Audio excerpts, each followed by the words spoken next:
오늘은 어떠한 형편에든지라는 제목으로 하나님의 말씀을 전하려고 합니다. 같이 한번 읽어볼까요? 시작.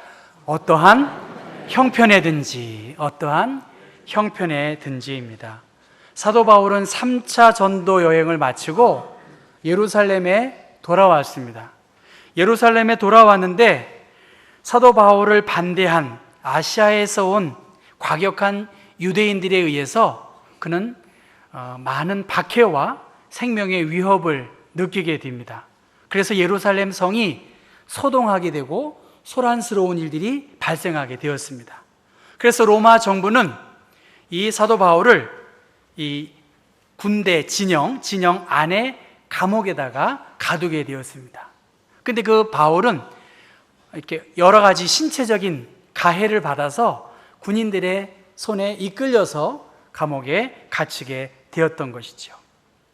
수많은 고문과 신문 그리고 살해의 위협을 겪은 그 바울은 주님께서 담대해라, 내가 예루살렘에서도 복음을 증거한 것처럼 로마에 가서도 너는 복음을 전해야 한다 하는 주님의 음성을 듣고 그는 자신의 로마 시민권을 발휘해서 내가 로마 시민권자니까 가이사랴 앞에 가서 내가 죄 없는 것을 나는 선고받고 싶습니다, 그렇게 이야기합니다.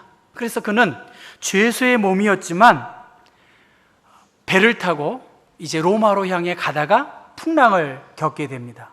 그 풍랑 속에서 간신히 멜리데 섬에서 그가 구출을 받게 되고 이제 멜리데 섬에서 로마까지 그가 다시 마지막 여정을 하게 되었습니다.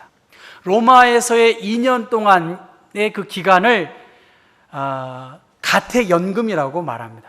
그러니까 나갈 수는 없지만 바울을 찾는 사람들은 어떠한 방해 없이 바울을 만나고 싶은 사람에게는 바울이 자유롭게 2년여 동안 복음을 증거할 기회를 얻게 되었고, 그가 가택연금 상황에서 그의 생활의 모든 필요를 채워준 그 공동체가 바로 이 빌립보 교인들이었습니다. 빌립보 교인들은 물질적인 후원뿐만이 아니라 사랑과 그들의 신앙을 생각해서 바울은 이 빌립보서에서 기뻐하고 고마워하는 것을 많이 표현하고 있고요. 4장 10절의 말씀 보면 빌립보 사람들의 선물, 그 선물을 사도 바울은 많이 받았고 고마워했습니다. 그래서 빌립보서는 처음부터 끝까지 기뻐하고 많은 격려와 소망에 대한 메시지를 담고 있습니다. 비록 그가 쇠사슬에 매이는 제한된 환경에 처해 있기도 했지만 그러한 자신의 환경적인 고난당하지 않았다면 로마 사람들을 만나지도 못했고 또 로마 사람들에게 복음을 전할 기회조차 얻지 못했기 때문에 그는 그 자신의 환경과 처지가 어떠한 환경이라 할지라도 주님 안에서 기뻐하고 감사했습니다. 그래서 빌립보서 4장 1절의 말씀 보면 너희들 때문에 내가 기쁘다, 너희들은 나의 기쁨이고, 또 4장 4절의 말씀 보면 주 안에서 항상 기뻐하라, 내가 다시 말하노니 기뻐하라, 너희 관용을 모든 사람들에게 알게 하라. 주님이 곧 가까이 오신다. 주님이 통치하시고 주님이 인도하시는 그때가 다가오니 그 나라를 소망하면서 너희들은 기뻐하고 기뻐하라, 그렇게 빌립보서에서 말씀하십니다. 여러분, 기쁨이라고 하는 말의 사전적인 의미는 어떤 욕구가 충족되었을 때에 흐뭇하고 흡족한 마음이나 느낌, 그것이 기쁨입니다. 그러니까 바울이 생각한 욕구가, 기쁨이 채워졌다는 것이죠. 그의 기쁨과 욕구의 대상은 주님의 복음, 주님의 재림이 가까워 왔기 때문에 너희들이 주 안에서 하는 모든 일들 속에서 기쁨을 잃지 말라고 그렇게 이야기합니다. 사도행전 7장의 말씀 보면 스데반 집사가 순교를 당합니다. 스데반의 순교로 인해서 예루살렘 교회가 큰 박해를 받고 사도 외에는 다 뿔뿔이 유대와 사마리아로 흩어지게 됩니다. 사마리아에 흩어져 있는 사람들에게 근데 그들의 흩어짐을 통해서 복음이 증거되어지고 빌립보는 사마리아 성에 내려가서 복음을 증거하니까 그들이 바울의 말을 알아듣고 바울이 행하는 그 메시지 가운데 놀라운 일들이 나타나고 그들의 마음이 복음을 향해 열리게 되었고 병든 자도 나았고 악한 악령들의 사로잡힘에서 해방되어지는 역사가 나타나서 사마리아 성에 큰 기쁨이 있었다고 사도행전 8장은 말합니다. 스데반의 순교로 인해서 큰 슬픔이 있었지만 그 슬픔이 오히려 계기가 되어서 사마리아에 있는 성에 하나님의 살아계심들이 더 전파되어질 수 있는 큰 기쁨이 하나님의 복음이 드러남으로 증거되어졌다는 것입니다. 여러분 오늘 성경 말씀 한번 10절부터 12절까지 한번 여러분 성경을 한번 펴보시고 읽어보셨으면 좋겠어요. 같이 4장 10절부터 읽습니다. 내가 주 안에서 크게 기뻐함은 너희가 나를 생각하던 것이 이제 다시 싹이 남이니 너희가 또한 이를 위하여 생각은 하였으나 기회가 없었느니라. 내가 궁핍함으로 말하는 것이 아니니라. 어떠한 형편에든지 나는 자족하기를 배웠노니 나는 비천에 처할 줄도 알고 풍부에 처할 줄도 알아. 모든 일 곧 배부름과 배고픔과 풍부와 궁핍에도 처할 줄 아는 일체의 비결을 배웠노라. 11절 나는 어떤 처지에서도 스스로 만족하는 법을 배웠습니다. 12절 그 어떤 경우에도 적응할 수 있는 비결을 나는 배웠습니다. 그렇게 말했습니다. 여러분은 어떻습니까? 여러분은 어떠한 형편에 처하든지 어떤 처지에서도 여러분 만족한 법을 알고 계신가요? 어떤 경우에도 여러분 적응할 수 있는 그러한 삶의 어떤 강인함을 갖고 계신가요? 오늘 주 안에서 항상 기뻐하라. 빌립보서 4장 4절에 그렇게 말합니다. 내가 다시 말하노니 기뻐하라. 여기는 내가 너와 항상 함께 있음을 너희들은 믿어야 한다. 그 믿음 안에서 너희는 기뻐할 수 있다라고 그렇게 말합니다. 제가 우리 교우들로부터 많이 듣는 말 가운데에는 교회 다니는 게 좀 기뻤으면 좋겠다 그렇게 말씀하세요. 그런 말씀, 교회 다니는 게 좀 기쁘고 좀 즐거워야지 맨날 그냥 뭐 얼굴만 불편하고 뭐 그렇게 하는 거 좀 원치 않는다고 좀 기뻤으면 좋겠다고. 저의 대답은 뭘까요? 이하 동문입니다. 저도 좀 기뻤으면 좋겠고 여러분 얼굴의 모습이 좀 환하게 좀 밝아지셨으면 좋겠어요. 아멘이죠? 저도 그래요. 그래서 제가 전에도 말씀드린 게 농담이 아니라 진담이에요. 그래, 로션이라도 많이 발라야 되겠다. 제가 그렇게 마음이 있어요. 목사의 모습이 좀 밝아지는 모습을 보여드리고 싶기도 하고. 여러분 그렇잖아요. 교회를 더 유익하고 재미있게 행복하게 그러한 공동체를 꿈꾸고 기대하시리라고 그러한 일들을 좀 하라고 제게 말씀하시는 것 같아요. 예수를 잘 믿는 사람의 모습이 어떨까요? 기뻐하는 거예요. 그 얼굴이 그의 인격을 나타내고 그의 삶을 드러낼 수 있습니다. 예수를 잘 믿는 사람은 내적으로 외적으로 조건이 다 갖추어서 기뻐하는 것이 아니라 성경에서 말하는 기쁨은 어떠한 형편이든지 밝음, 기쁨을 유지하라는 거예요. 그런데 여러분, 하나님의 일하심이 드러나는 교회, 오직 하나님의 영광만이 이곳에 가득하기를 우리가 기대한다면 기뻐하지 못할 이유가 아무것도 없어요. 왜 내 인생과 신앙생활에 기쁨이 없을까?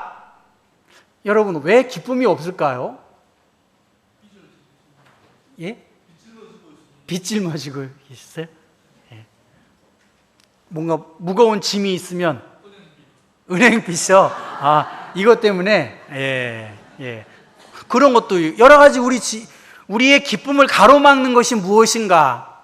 여러분 정말 우리가 주님 안에서 항상 기뻐하라고 성경은 말하고 있고 주님이 너와 함께 하심을 네가 믿는다면 기뻐할 수밖에 없다는 거예요. 사마리아 성에 하나님의 일하심이 드러나고 나타날 때 그 성에게 큰 기쁨이 있었다. 그들 가운데 나눔이 있었고 섬김이 있었고 예배가 있었고 오직 이곳에 하나님의 이름과 영광만이 나타나기를 소원하는 그러한 가난한 마음이 있다면 기뻐하지 않을 이유가 사실 없습니다. 우리 안에 기대가 있고 내 욕심이 있기 때문에, 내 생각이 있기 때문에 이 기쁨을 자꾸만 가로막고 염려가 우리의 기쁨을 잠식하고 있는 것 아니냐는 것입니다. 밝음을 유지하라는 거예요. 그래서 데살로니가 전서에서도 항상 기뻐해라, 쉬지 말고 기도해라, 모든 일에 감사하는 것이 하나님의 뜻이라고 그렇게 말씀하십니다. 여러분, 이게 이 영화를 한번 보신 분이 계신가요 혹시? 우리 교인들은 잘 영화도 안 보시고 그냥 말씀만 보시는 것 같아요. 가버나움이라는 영화인데 집에서 보니까 제가 이번에 추석 때 봤어요. 전에 우리 교육자들이 저 영화를 한번 보러 가면 어떻겠냐고 그렇게 말해서 3,000원이 안 되더라고요. 한번 보시면 참 좋을 것 같아요. 레바논, 이 레바논 빈민가를 주제로 배경으로 한 가버나움이라는 영화입니다. 이 아이는 자인이라고 하는 아이인데 불법 체류자의 가정에서 태어났어요. 그는 출생이 언제인지도 모르고 신분을 나타낼 수 있는 증명이 없습니다. 교도소에서 병원에 가서 그가 12살 정도라고 추측을 한 것이 그의 나이입니다. 이 자인은 12살인데 그 여동생은 여성으로 이제 초경을 경험하고 부모가 자기의 여동생을 돈 많은 어떤 사람에게 팔 것을 생각하고 동생을 지키려고 막 노력을 했는데 그 동생이 팔려간 거예요. 그래서 자신의 그 수고와 계획이 안 된 그 분노로 집을 가출하고 이 어린아이와 미혼모와 더불어 이 불법 체류자를 만나서 며칠을 행복하게 지내다가 이 아이의 엄마도 불법 체류자이기 때문에 어느 날 감옥에 갇히게 되었습니다. 얼떨결에 이 자인이라는 아이는 이 아이를 돌보면서 이 스케이트보드도 훔쳐다가 이 아이를 여러 모습으로 양육을 하다가 지쳐서 너무나 힘든 시간들을 보내는데, 그러던 어느 날 이 아이를 그냥 포기하고 자기가 자기의 신분을, 난민 자격을 얻을 수 있는 기회를 주겠다는 브로커의 말을 듣고 다시 집으로 와서 자신의 신분 증명서를 이게 찾아보려고 하다가 자기의 여동생이 임신을 하고 하혈로 인해서 병원에 갔는데 신분 증명이 없다는 그 이유로 치료를 받지 못하고 죽게 됩니다. 그래서 이 자인은 자신의 여동생을 죽음으로 몬 그 남자를 칼로 찌르는 그러한 일들이 벌어졌고 감옥에 갇혔습니다. 감옥에 갇혀서 그는 자기의 부모에게 나를 세상에 태어나게 한 부모님을 나는 고소하고 싶습니다. 저렇게 무책임하게 한 저 부모를 고소합니다. 그리고 그 엄마는 태연스럽게 신이 나에게 또 다른 아기를 주었다고, 비록 너의 동생은 죽었지만 또 다른 생명이 출산되었다는, 임신했다는 소식을 듣고 이 자인은 저 부모가 다시는 임신하지 않도록 말려달라고 그렇게 호소를 합니다. 자신의 이 처지와 신분을 우연히 방송사에 연결이 되어서 그의 환경이 사회적 이슈로 올라서 그는 다행 중에 불행 중 다행으로 난민 자격으로 아마 스웨덴인가 어느 나라로 이렇게 난민자로 가게 되는 그러한 이야기로 이 영화가 끝나게 됩니다. 그 아이는 너무나 인생이 어두운 거죠. 그래서 사진사가 말합니다. 얼굴 좀 웃어봐라. 웃을 껌덕지가 없는 거죠. 사진사가 다시 말해요. 너의 이 신분증을 가질 수 있는 사진이 나오는 거다. 한번 웃어봐라 하니까 씩 웃는 것으로 그 영화가 맞춰집니다. 이 아이도 그 자인의 동생도 모두 그 레바논에 있는 난민들을 뽑아서 캐스팅했다는 거예요. 왜냐하면 난민의 비참한 현실을 전문 배우가 소화하기 어렵겠다 하는 생각에서 이 아이들 모두가 난민인데 이 조그만 아이가 아주 연기를 잘하는 것을 보게 됩니다. 왜 이 영화가 가버나움일까? 이 아이를 중심으로 가버나움 재단이 만들어졌고, 이 가버나움이라는 것은 예수님께서 공생의 기간 1년 이상, 그러니까 3분의 1 이상을 가버나움에서 제자를 부르고 훈련하고 하나님의 능력들을 드러낸 이 가버나움은 위로의 마을이기 때문에 그렇게 제단도 세워졌고, 그를 통해서 사랑의 위로의 역할들이 제단을 통해서 흘러나가는 것을 볼 수가 있었습니다. 전 이 영화를 이렇게 보면서 정말 한 하늘 아래 살면서 저렇게 비참하게 생활하고 있는 난민의 현실, 불평등한 모습들을 보게 됩니다. 대한민국도 많이 발전해서 공정한 세상을 만들자고 현 정부도 이야기하고 있습니다. 전 곰곰이 생각해 봐요. 과연 공정할 수 있을까? 출발부터 다른데 시험만 잘 치르고 합격하고 머리로만 꼭 등수에 매기는 게 공정한 사회일까요? 저는 공정하기가 참 어렵다고 봅니다. 출발부터 다른데 좋은 가정에서 좋은 DNA를 가지고 가정 환경에서 좋은 대학도 가고 그걸 가지고 자기들의 그 리그를 만드는 이 세상이 과연 공정한 세상일까?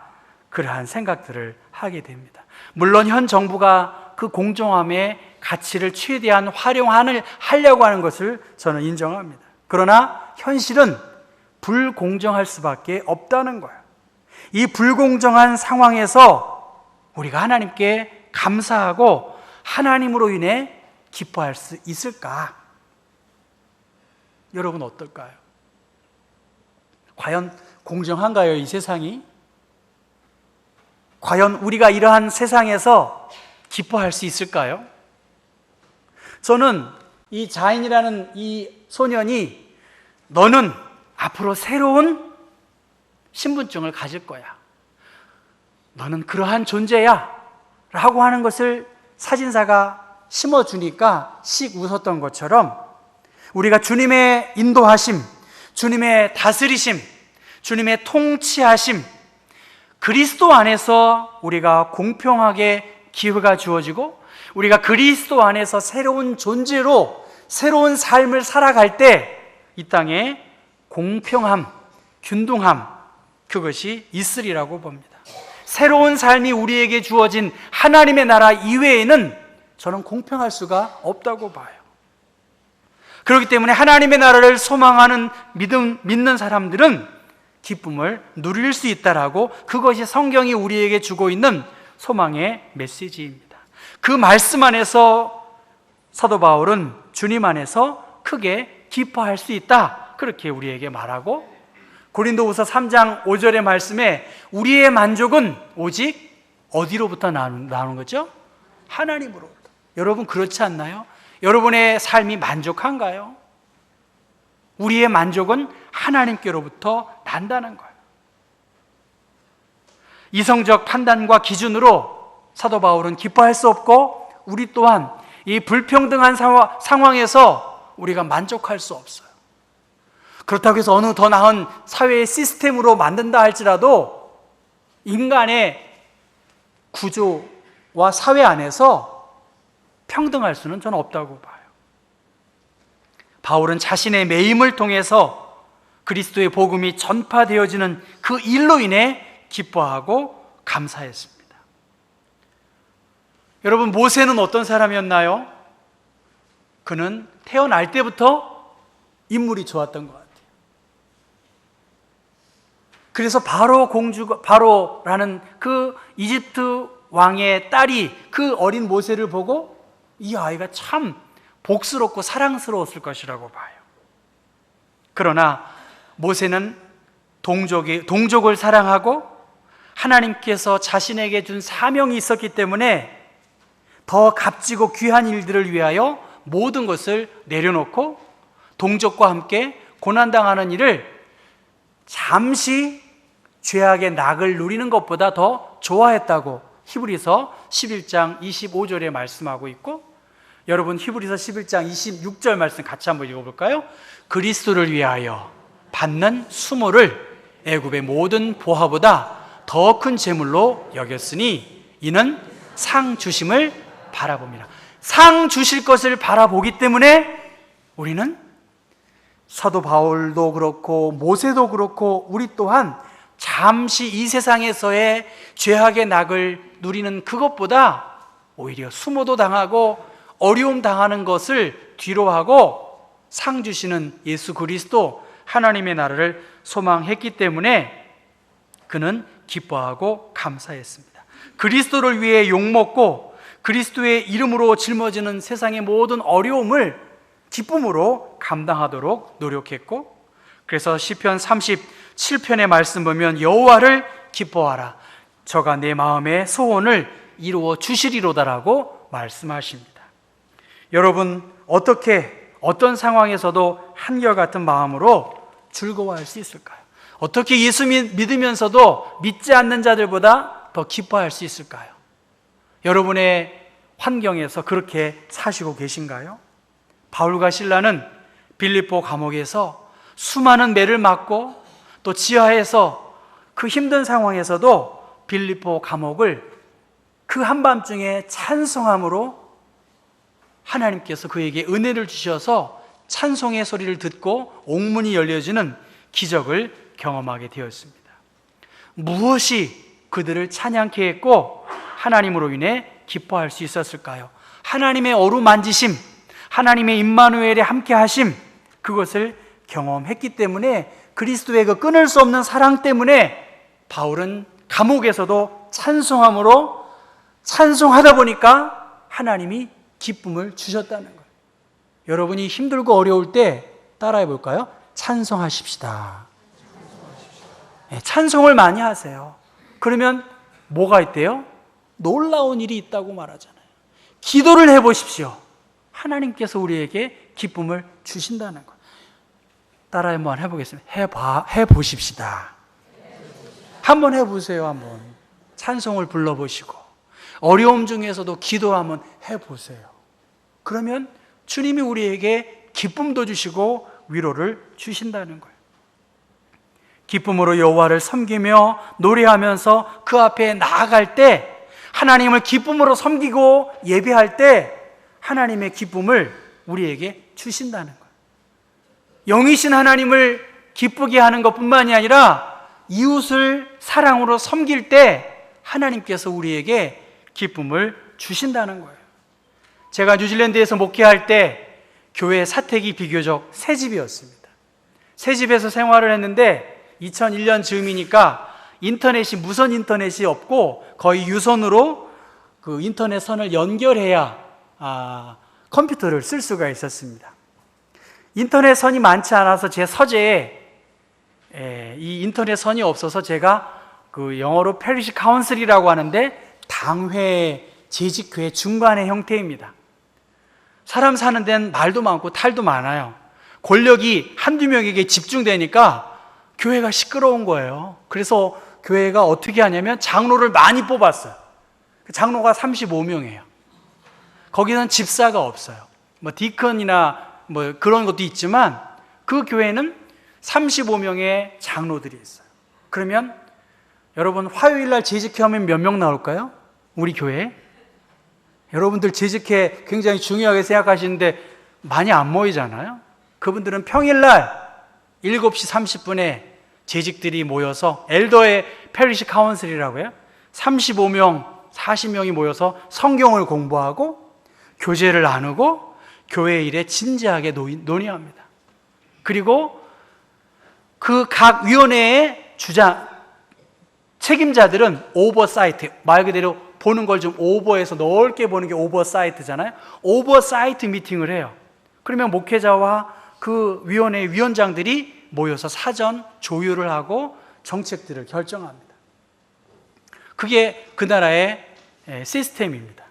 다 하는 그런 건 아니지만. 그런데 제가 이 인터넷이 안 되니까 불편한 거예요. 그래서 제가 이 페리시 카운슬이라는 재직회, 당회 같은 데에서 이게 인터넷이 내 방에 없다고 그렇게 설명을 하니까 고등학교 화학 선생님을 은퇴한 분이 자기가 해주겠노라고 그렇게 저희 집을 오신 거예요. 그 일반적으로 차고가 다 있죠, 외국은. 차고에서 그 천정으로 올라가는 그 문을 통해서 끝까지 가는 거예요. 그래서 등치가 저보다 제 배에 배가 더 나온 사람이, 제가 배에 배가 더 나왔다는 거예요. 그 할아버지가 사다리를 다 가지고 와서 죄송합니다 표현이, 개구멍 같은 거기를 올라가서 천정을 가서 구멍을 뚫어가지고 선을 내리는 거예요. 근데 시간이 굉장히 오래 걸렸어요. 왜 이렇게 늦게 나오나 했는데 그분이 작업을 마치고 내려왔는데 정말 그 배에는 말할 것도 없고 다리와 팔에 못으로 찔려가지고 그냥 막 피가 이렇게 막 나고 막 그런 거예요. 제가 얼마나 미안하고 고마웠겠어요. 그래서 내가 너무나 미안하고 고맙다고 그랬더니 그분이 한 말이 뭘까요? My pleasure라는 거. My pleasure. 나의 기쁨이다. 한 목사를 내가 불편함을 도와줘서 내가 너무나 기쁘다. My pleasure. 영어 한번 해볼까요? 시작. My pleasure. 옆에 있는 분 보고 당신이 있음으로 내가 기쁩니다. 다 My pleasure 아닙니까? 나의 기쁨이라는 거예요. 당신을 섬기고 내가 일할 수 있어서 너무 기쁘다는 거예요. 여기까지는 좋았는데 이분이 공구를 놔두고 왔다는 거예요, 천장에. 제가 어떻게 했겠어요? 누가 올라갔을까요? 제가 그 모습을 보고 누가 올라갔을까요? 당연히 제가 올라갔죠. 제가 올라갔어요. 올라갔는데 이 집이 목재로 지은 나무예요. 그러니까 이 목재로 지은 나무인데 못이 막 나와 있는 거예요. 보니까 못이 막 나와 있고요. 이게 기와로 지은 집이 아니라 양철로 지은 거예요. 그러니까 그 안에는 성면이 있고 여름에 이 양철 안에 그 지붕이 엄청나게 더운 거예요. 사우나가 그런 사우나가 없었어요. 그리고 성면이 막 몸에 붙으니까 막 따갑고 그렇잖아요. 야, 그렇게 수고하고 애써서 저보다 몸이 큰 사람이니까 저는 살짝 더 그렇게 해가지고 내려오면서 그분이 이렇게 수고와 애를 많이 써주시는구나. 교회에 이렇게 섬기는 사람이 있었구나. 저는 한인을 담당했는데 한국 사람들은 전혀 거들떠도 안 보는 거예요. 또 어떤 분은 늙으신 분이신데 다 70 넘으신 분이에요. 노령화 사회에 이미 접어들었기 때문에 그 부부가 한 달에 한 번이든 3주 정도가 되면 그 잔디 깎는 기계를 갖고 와가지고 다 깎고 다 가지고 갑니다. 제가 얼마나 고마웠겠어요. 그러면 그분은 또 뭐라고 그럴까요? 똑같이 My pleasure. 그게 그분의 섬김의 모습을 제가 봤습니다. 섬길 수 있는 것, 내가 일할 수 있는 것, 거기에서 그들은 기쁨과 보람을 찾고 있습니다. 여러분은 어떻게 신앙 안에서, 그리스도 안에서 기쁨을 찾고 발견하시나요? 여러분의 자리에서 일하고 뭔가 액션을 하고 하나님을 찬송하고 복음을 증거하고 수고하는 헌신과 섬김을 통해서 하나님은 세상이 알 수 없고 줄 수 없는 기쁨을 우리에게 주십니다. 지난주에 한 청년을 만났어요. 같이 이야기를 하는데 그는 앞이 보이지 않는 불편함 속에서 태어났어요. 그 청년이 저한테 그래요. 목사님, 저는 한 번도 내가 앞을 보지 못하는 것에 대해서 원망하거나 불평한 적이 없습니다. 불편한 뿐입니다. 그렇게 말하더라고요. 제가 너무나 감동을 받았어요.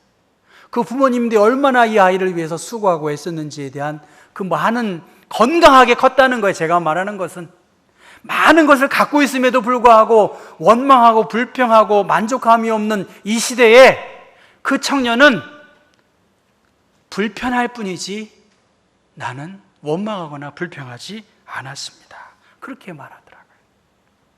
사랑하는 교우 여러분, 여러분의 인생에서 어떤 형편에 여러분이 처해 있는지 저는 알 수 없어요.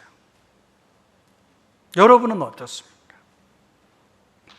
제 인생에서 가장 큰 기쁨 언제였을까요? 여러분의 인생에서 가장 큰 기쁨.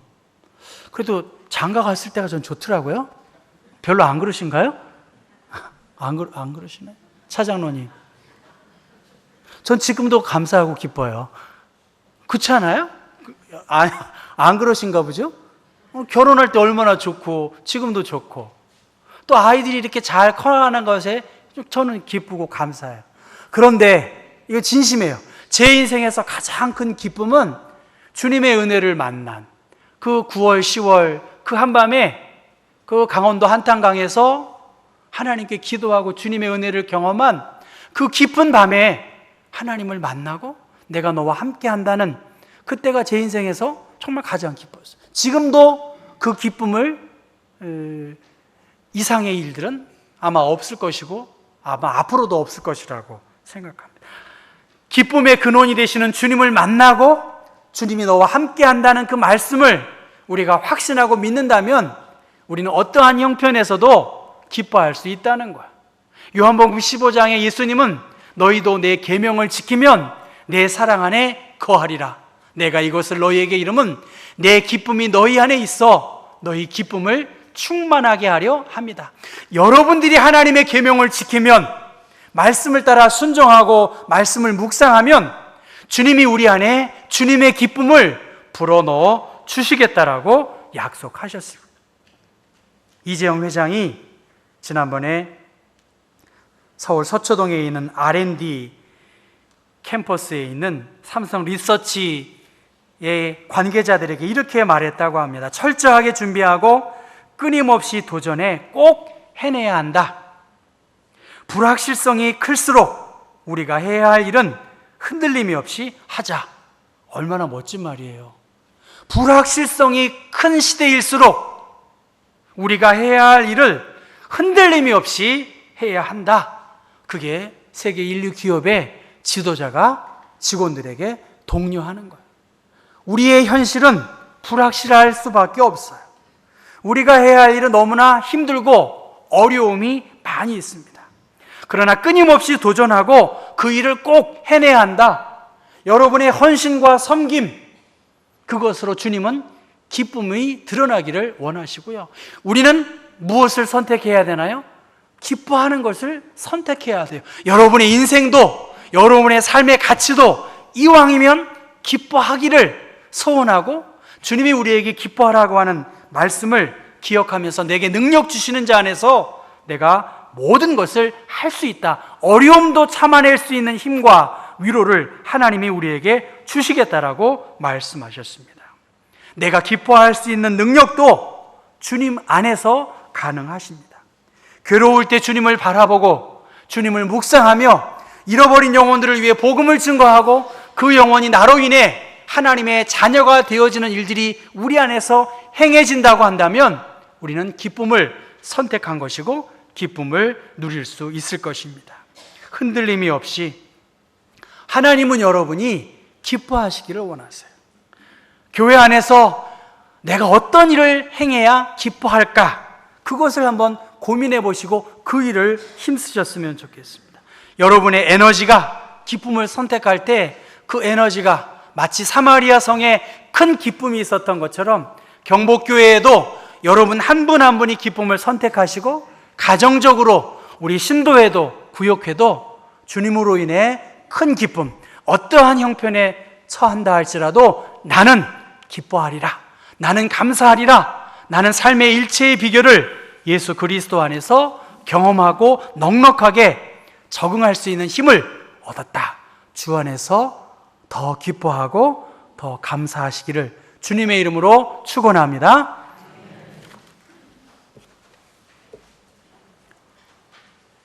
거룩하시고 은혜가 풍성하신 하나님, 어떠한 처지에서도 어떠한 형편에서도 내가 잘 적응하고 기쁨을 선택하며 기쁨의 근원이 되시는 주 예수 그리스도를 묵상함으로 이 기쁨을 내가 누리며 살아가도록, 특별히 헌신하고 섬김 가운데에서 말보다 순종과 거룩함과 진실함으로 우리의 삶이 드러날 때 나도 기쁘고 나를 본 다른 사람도 기쁠 수 있을 줄로 압니다. 우리 모두가 이 아름다운 기쁨, 주님으로 인하여 어떠한 형편에 처하든지 기뻐할 수 있는 삶의 비결을 내가 먼저 경험하고 그 비밀을 함께 나눌 수 있는 우리 경복교회가 정말 기쁨이 가득한 아름다운 믿음의 공동체로 더 견고하게 세워지게 주님 함께하여 주옵소서. 예수 그리스도의 이름 받들어 기도합니다. 아멘.